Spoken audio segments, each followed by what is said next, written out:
17, 18 or 19-inch wheels. One of the most common questions I get asked on tyre reviews at the moment is, I'm speccing a car, comfort's my priority, should I go for 17 or 18 over 19? Or I'm speccing a car, I want performance as my priority, should I pick the 19-inch wheels or should I pick the 18 or the 17?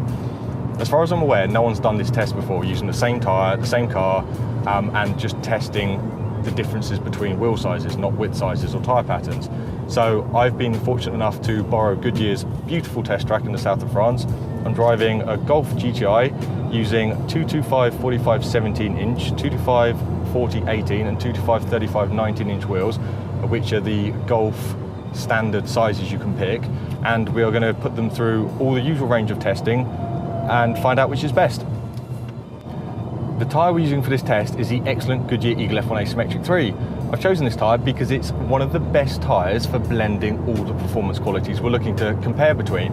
It's really good in the dry, it's remarkable in the wet, it's a low noise tyre, it's very comfortable for a UHP tyre, and it gives you sort of good sporty precision and handling. So it should do a very good job of highlighting how the dynamic properties of the tyre changes and the car changes as the wheel size increases and decreases between 17, 18 and 19 inches. Dry handling is the fun one. Objectively, timed-wise, the tyres, again, they were in a percent of each other.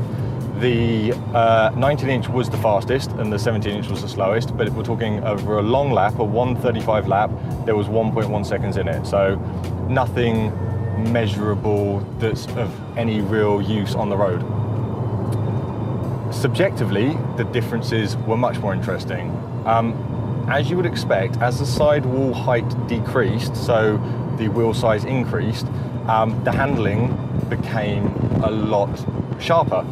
The car felt more alive. On the 17-inch, there was nothing wrong with the 17-inch, and if you'd only driven this Golf GTI on the 17-inch, you'd have no problems with it. It was a very nice balanced car, pushed a little bit towards understeer, but the steering was sharp and quick, and the car pretty much pointed where you wanted it to do. When you move to the 18, the front end, the step of the front end handling jumped. The turning became a lot quicker, so you were a lot more confident on the front end of the car. The switch to understeer was further on in the corner, and the overall handling of the car was, again, slightly improved. The step up to 19-inch was smaller than it was between 17 and 18-inch, but it was still quite a noticeable step. So as logic would dictate, as the sidewall height shortens and stiffens, because it has to be stiffer to have the load, and the tyre deforms less mid-corner, you get a more pointy car that reacts to steering inputs quicker, it's more accurate, and it just feels more fun to drive. So for dry handling of the three tyres, I'd take the 19-inch because it just really felt nice. The next testing we did was wet handling. This one surprised me a little bit. Like dry handling, the timing in wet handling was within a percent of each other. It was a 105 lap over the wet handling course here at Miraval, and all three tyres were within 1.1 seconds of each other. Where the surprise came from was it was the 17-inch that was fastest. This is because as the tyre deforms under cornering loads, the tread pattern's open, the rubber moves around a little bit more, and that helps it bite with the surface. Okay, so that makes sense. The biggest surprise of the wet handling test was how the tyres felt subjectively. Where in the dry, the 19-inch was the preferred one, and then the 18-inch was close, and then the 17-inch was a step behind handling-wise. It was completely reversed in wet handling. In the wet, the 17-inch was an absolute dream to drive. There was no sharpness of the car's handling. There was no sudden snaps to oversteer. The car placed exactly where you want it to. You could feel the transition from grip to understeer or grip to a slight four-wheel drift oversteer situation on the 17-inch. When you got onto the 18-inch, everything started happening a lot quicker. The balance on the front end pushed a lot more suddenly.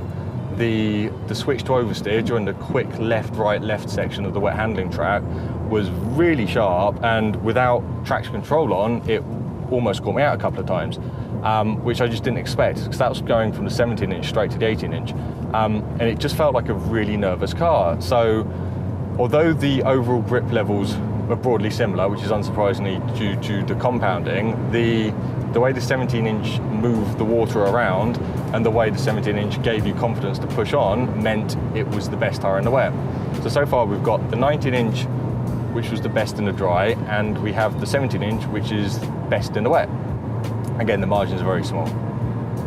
Now, the real question everyone wants to know about when talking about wheel sizes is NVH, which is the technical term for noise, vibration, harshness. Basically, it means the tyre's comfort and how noisy it is. Testing this is quite a subjective thing, because not only do you have loudness of a tyre, you also have noise frequency. So a tyre that is 70 decibels in cabin can sound a lot harsher than a tyre that's maybe 71 because of the pitch of the noise. So to test this, we thought we'd just do a real world test. I took out a professional test engineer from Goodyear and the cameraman. We had a decibel meter in the car, and we just went and did a couple of miles on the road, and we each measured the tyre's subjective comfort, subjective loudness to our ears, and the objective noise it produced in decibels with a decibel meter. So we thought that would be the best way of getting the most even feedback about the tyre. Unsurprisingly, with the NVH, the 17-inch wins. Surprisingly, the jump in comfort, or the decrease in comfort between the 17 and 18-inch isn't anywhere near as I expected, and moving from 18 to 19-inch, the difference in comfort again was even smaller. Noise-wise, the quietest tyre on test was the 18-inch. We all notice it immediately due to the pitch of the noise, and the decibel meter showed it as nearly a decibel less than the 17 and 19-inch. Comfort-wise, on smooth tarmac, all three tyres were broadly similar. The cavity noise of the 18 and 19-inch tyres was a tiny bit higher, and the way the wheel moved over smooth undulations was a bit more noticeable with the 18, and then a little bit more again with the 19. Crashing over road imperfections like rough roads, potholes, speed bumps, there wasn't a lot in it between 18 and 19. Again, the 17 was a little bit more comfortable. So of the test, the dry performance has been best on the 19, the wet performance has been best on the 17, and the comfort, the NVH, has been best on the 17 and 18, depending if you're after a quiet tyre or you're after the ultimate comfort. So which would I fit to the car? This Golf GTI, as a whole package, feels happiest on the 18-inch. The 17-inch doesn't quite suit the sporty nature of the car. I mean, it's a Golf GTI, it's meant to handle well, and the 17 just folds a little bit too much over the front.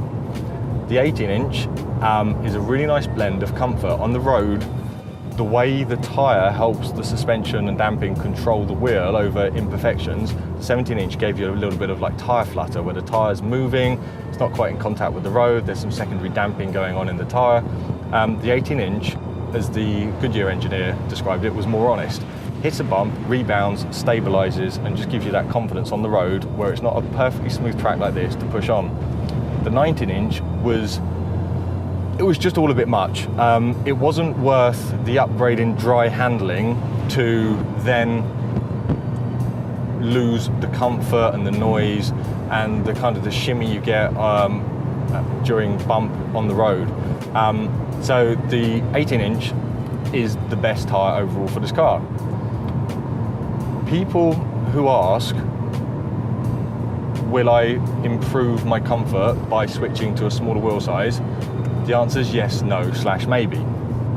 It's not as easy as saying dropping a tyre size or a wheel size and increasing the sidewall height on your tyre will immediately give you comfort. If you're switching between the same tyre patterns, then yes, it will improve comfort, or it should improve comfort, and you can reasonably expect it to improve noise. If you're switching between tyre brands, there's probably a larger step between brand A and brand B's comfort and noise levels than there is switching between wheel sizes. So if noise and comfort is your priority, it's definitely worth thinking about what tyre you're using rather than what size of tyre you're using. And there's websites online like Tyre Reviews that will help you decide based on your requirements, whether you want dry handling, wet handling, comfort, noise, fuel economy. There's so many different variables in a tyre, and there's so many different compromises, and each tyre manufacturer builds their tyres and constructs their tyres in slightly different ways. The best tyre for your requirements isn't the best tyre for the next person's requirements. So in short, do your research. Any questions, please comment below and ask. I will be putting the full data from the test up on the website, so check out tyrereviews.co.uk. And if you've enjoyed this video, please like and subscribe, because hopefully there'll be some more in the future. Thank you.